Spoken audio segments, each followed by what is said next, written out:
Painted painless learning. ચલો હવે સમ કેટલો ઈઝી જોવો, મજા આવશે. હાવ નાના બાળક જેવો. તમને જેટલા એટલા ને 8મું ચેપ્ટર અઘરું લાગતું હતું ને આગળ 5 મિનિટમાં ઈઝી કરી નાખું. બોલો રકમમાં શું લખ્યું છે? મારી સાથે બધાને વાંચવાનું છે. શું કીધું? ત્રિકોણ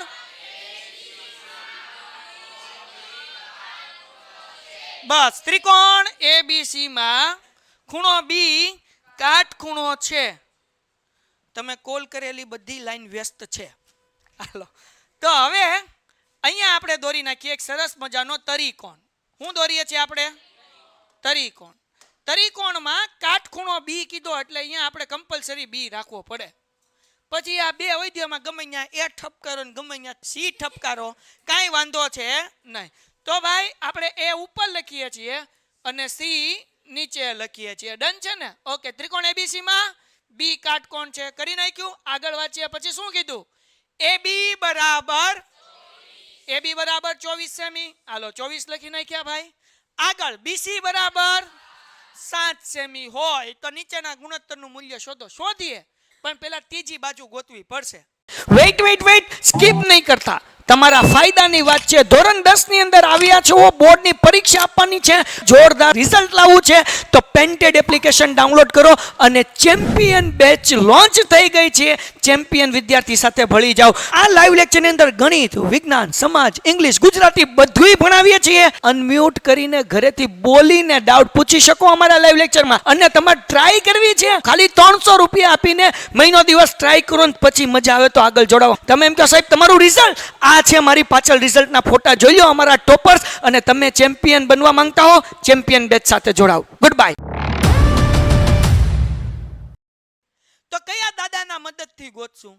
પાયથાગોરસના સૂત્રથી. બરાબર ને? આપણે 9મા ધોરણમાં શીખી ગયા.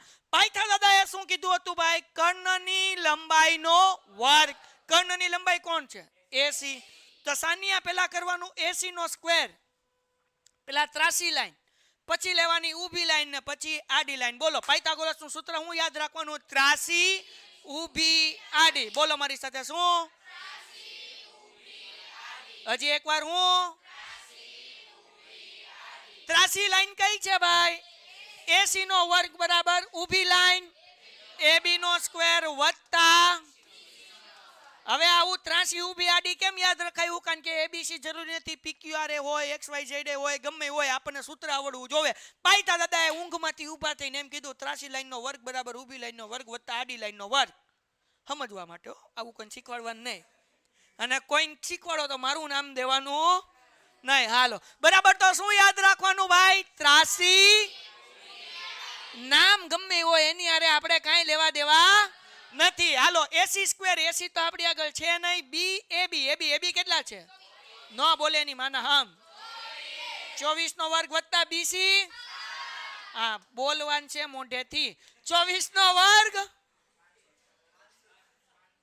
હવે યાદ રાખી લો, આખા ચેપ્ટરમાં આવશે. 24 નો વર્ગ 576. શું? ઝડપથી બોલો. તો 24 નો વર્ગ 576, 7 નો વર્ગ 49, 576 વત્તા 49 કરો એટલે 625. અને બધાને યાદ હોવું જોવે કે આ જવાબ મળ્યો AC સ્ક્વેર નો મળ્યો 625. આપણને જોવે છે AC એટલે 625 નું વર્ગમૂળ કાઢશું. કેટલું નીકળે? આ યાદ રાખવાનું. 625 નું વર્ગમૂળ. આગળ હજી ઘણા દાખલામાં આવશે. બોલો 24 નો વર્ગ 576 નું વર્ગમૂળ 24. 25 નો વર્ગ 625. 625 નું વર્ગમૂળ યાદ રે બેટા. તો અહીંયા આપણે 625 નું વર્ગમૂળ કાઢ્યું એટલે કેટલું મળ્યું? 25. એટલે AC નો જવાબ કેટલો મળી ગયો? 25. વાર્તા થઈ ગઈ પૂરી. હવે આપણને શું ગોતવાનું કીધું ભાઈ? નંબર 1 આપણને એવું કીધું ભાઈ sin A ગોતો. તો sin θ નું સૂત્ર આવડે? શું હતું? sin θ બરાબર બધાય બોલે સાબાના છેદમાં. હા કે ના? હાલો હમણાં જવાબ ગોતી લઈયો. cos A. cos નું સૂત્ર શું કીધું ભાઈ? પાબાના છેદમાં કર્ણ. હા કે ના? આનો જવાબ એ ગોતી લઈએ. હવે શું કીધું? sin. શું લખ્યું છે? sin. મતલબ એવો થાય કે ભાઈ θ A ની પાસે લેવાનો. sin A નો મતલબ શું? θ A પાસે પાસે લેવાનો. હવે થીટાની સામેની બાજુ કઈ થાય? સાબા. એટલે અહીંયા લખી નાખું સાબા. હા કે ના? આ થીટાની પાસેની બાજુ એટલે પાબા. હા કે ના? અને કાટખૂણાની સામેની બાજુ એટલે આવડું આ થયું કર્ણ. કોઈને આમાં કઈ ડાઉટ? બોલો, સાબાન છેદમાં કર્ણ, તો સાબા બરાબર કેટલા છે? 7. કર્ણ કેટલા છે ભાઈ? તો જવાબ આવે 7 ના છેદમાં. હાલો, કોસ એ કોસનું સૂત્ર પાબાના છેદમાં પાબા કેટલા છે? કર્ણ કેટલા? 24 ના છેદમાં. લ્યો ભાઈ, આવો દાખલો 2 માર્ક્સનો બોર્ડમાં પૂછાય. હજી આપણને આગળ કીધું છે, પણ એટલો દાખલો એક્ઝામમાં તમને 2 માર્ક્સનો પૂછાશે. સાવ ઈઝી. 2 માર્ક આવડી ગયા. પાયથાગોરસની મદદથી ત્રીજી બાજુ ગોતવાની. સૂત્રમાં સાબાન છેદમાં કર્ણ કે પાબાન છેદમાં કર્ણ કે સાઈન કીધું હોય તો સાઈન, કોસ કીધું હોય તો કોસ, કોસેક કીધું હોય તો કોસેક, એને સૂત્ર મૂકીને મૂકી દો. 2 માર્ક્સ રોકડા મળે ને આવો દાખલો બેઝિક મેથ્સ વાળાની એક્ઝામમાં પૂછાશે. ડન છે? સાવ ઈઝી, કાંઈ અઘરું છે? હવે આગળ વ્યા જઈએ. Next one. જાગતા રહેજો ભાઈ. હું આનું ડુપ્લિકેટ બનાવું છું. કેવું કેટ? ડુપ્લિકેટ. નામ એમનેમ A B C. માપે એમનેમ. આ ઊભી લાઈન કેટલી હતી? AB 24. BC કેટલું હતું? 7. અને AC કેટલું હતું? 25. માપે બદલવાનું નહીં, નામે નહીં બદલવાનું. ખાલી તમને અહીંયા એમ કીધું sin C. શું કીધું? sin C કીધું. એટલે એનો મતલબ એવો થાય કે હવે થીટા ક્યાં લેવાનો? C પાસે. sin C નો મતલબ શું થાય? થીટા ક્યાં લેવાનો? C પાસે. હવે થીટાની સામેની બાજુ કઈ થઈ?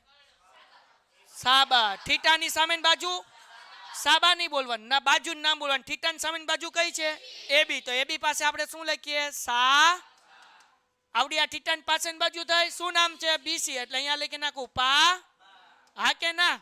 ઓકે. અને આ છે કાટખૂણાની સામેની બાજુ, એટલે અહીંયા શું લખી નાખીએ? કર્ણ. આપણને શું પૂછ્યું ભાઈ? sin C. બોલો, sin નું સૂત્ર સાબાના છેદમાં. બોલો, સાબા કેટલા? સાબા કેટલા? 24. આવડું આ નહીં જોવાનું બેટા, કારણ કે આ તો હતું sin A વાળું. આપણે જોવાનું sin એટલે થીટા C હોય જોવાનું. સાબા કેટલા છે? આપણે 24. કર્ણ કેટલા? તો 24 ના છેદમાં. બીજું આપણને શું પૂછ્યું? cos C. cos નું સૂત્ર પાબાના છેદમાં. બોલો, પાબા કેટલા છે? કર્ણ કેટલા છે? એટલે જવાબ કેટલો આવશે? 7 ના છેદમાં. સમ થઈ ગયો પૂરો. ડન છે? ઓકે. કોઈને કઈ વાંધો? સાવ ઈઝી. ચલો કરી નાખો ફટાફટ. હાલો. Painted Painless Learning.